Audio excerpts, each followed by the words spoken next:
Okay, so today we are going to begin Unit 9 on the Incarnation. And these notes are going to be a little bit longer than you're used to, but I want you to focus on the objectives and jot down the most important answers to the objectives as you listen. The Incarnation, just on a personal note, is probably the most important teaching in Christianity for me. It's really the reason that I think that I have stuck around despite the difficulties of organized religion sometimes. The incarnation is what really makes it real for me. So I'm excited to share a little bit about this teaching with you today. So first of all, some groundwork.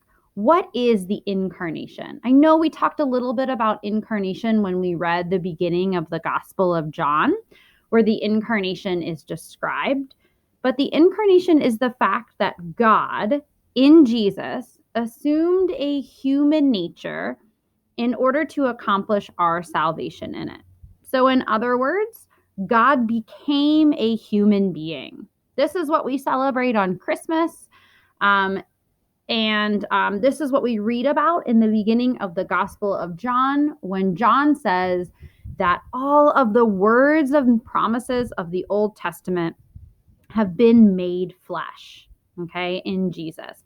It's like God suddenly has skin and bones and a mind and things that God may not have had before.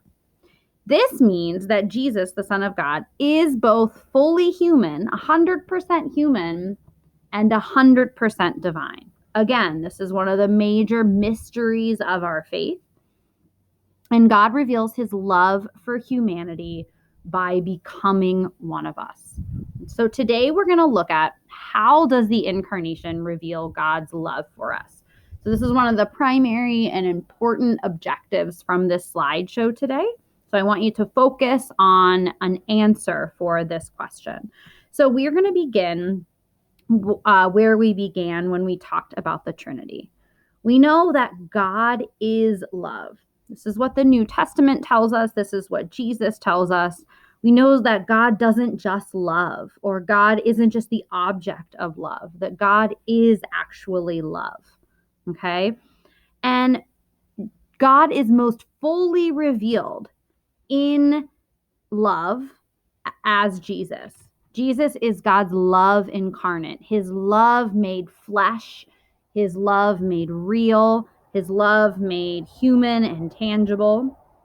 We're reminded of this in John 3:16, that most famous passage of the Bible that says, "For God so loved the world that he gave his only Son, that whoever believes in him should not perish but have eternal or everlasting life."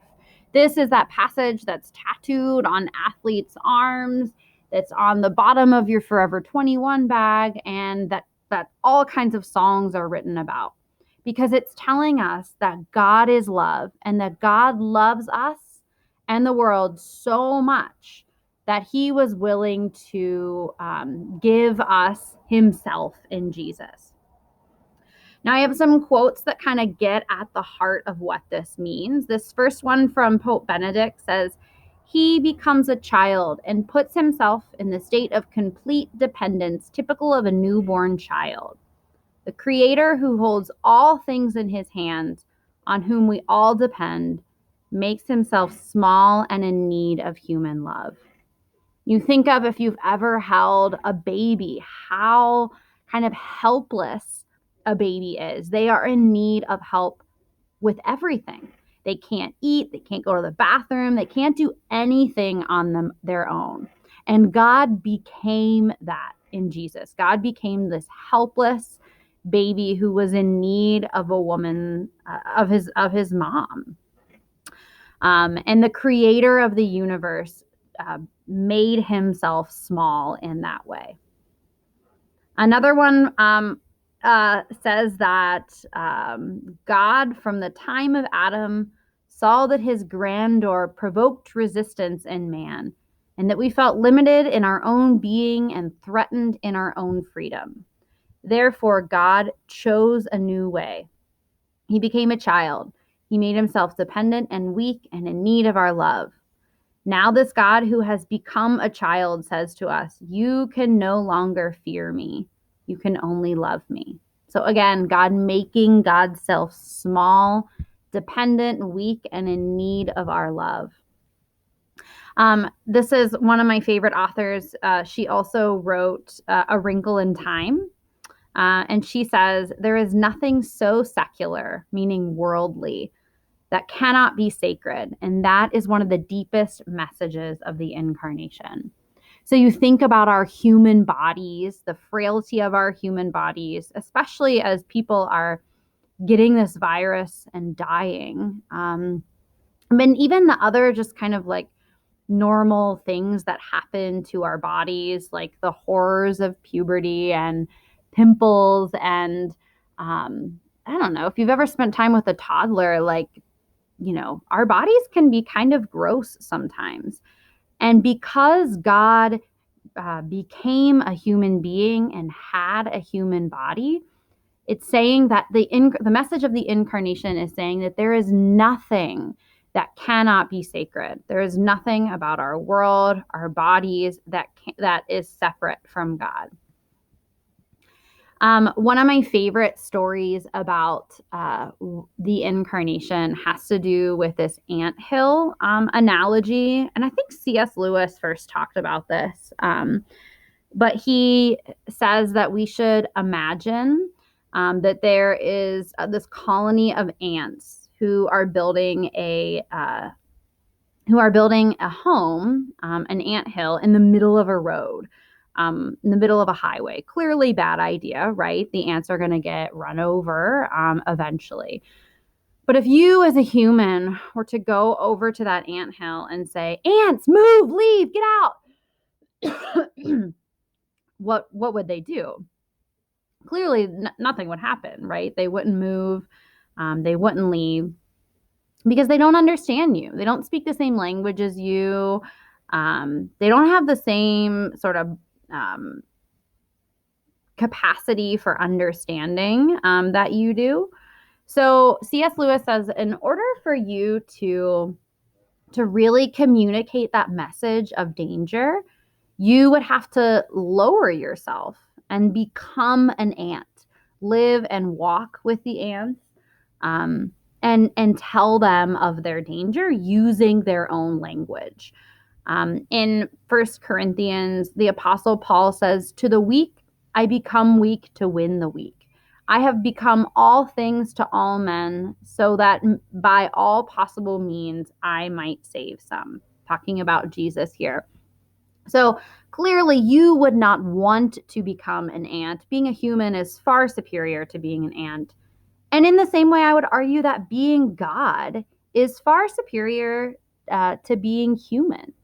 Humans experience heartache. Humans experience loss. Humans experience loneliness. Humans experience death.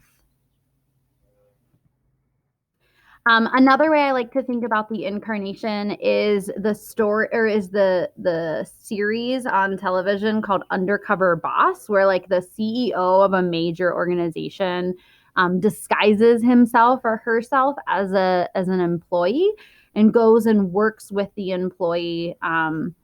And shares the same job as them and shares kind of their struggles and their joys of the people who kind of are at the bottom of the level or bottom of the ladder. So in many ways, Jesus, who is God, disguises himself as human, although he is fully human, and really takes on our joys, our struggles, and the issues of what it really means to be human. And now we'll watch together a video about where this Lutheran pastor, Nadia Bolz-Weber, is talking about what it means, what the incarnation means for her. So listen up because it talks a lot about love.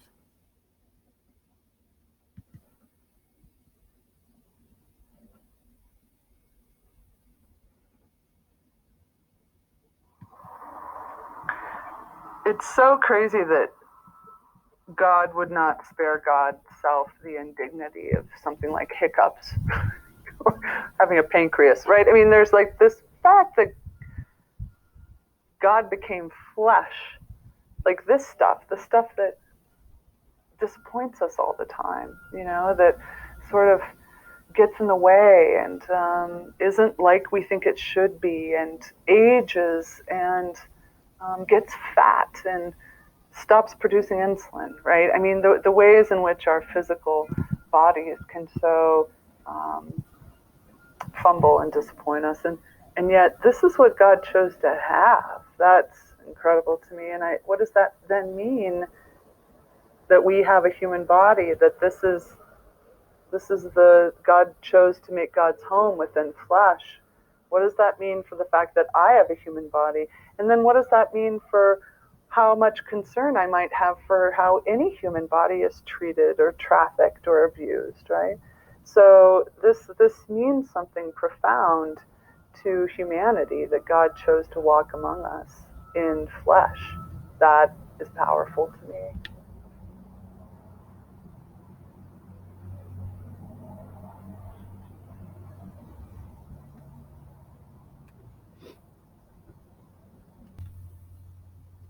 So all of that to say that in Jesus, God reveals a unique kind of love called agape love.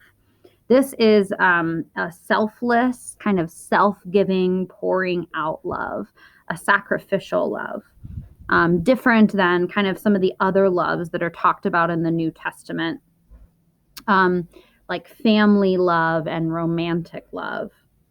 Jesus gives away this agape love. And when this happens, the people who experience this love, both in the Bible and in our time, are loved. They learn to stand up for what is true and right. They're welcomed regardless of their differences. They're healed. They understand and work for peace and justice and celebrate the goodness of life. So, what does all of this have to do with me? We've touched on a little bit of this already, but we want to say some more. So Christ was at all times one divine person with two natures. You've already learned that when we talked about the Trinity. We call this idea the hypostatic union, which is a big word. Hypostatic is a big word, but it means the union of Jesus Christ's divine and human natures in one divine person. So it means that Jesus was never just a man or just God. Jesus, those two natures of Jesus were always united in one divine person. And this means that his human characteristics reveal to us who God is. So all of that stuff, God experienced loneliness, God experienced joy, God experienced love, God experienced pimples and heartaches and just kind of all of that stuff. God experienced being abandoned by the people that he loved most. And because Jesus experienced all of those things, it means that God also experienced them. And so we can come to know God through our loneliness and through our joys and through our weird bodies and through all of those things that it means to be human. It also means, God also experienced those things. So we can come to know God in those things.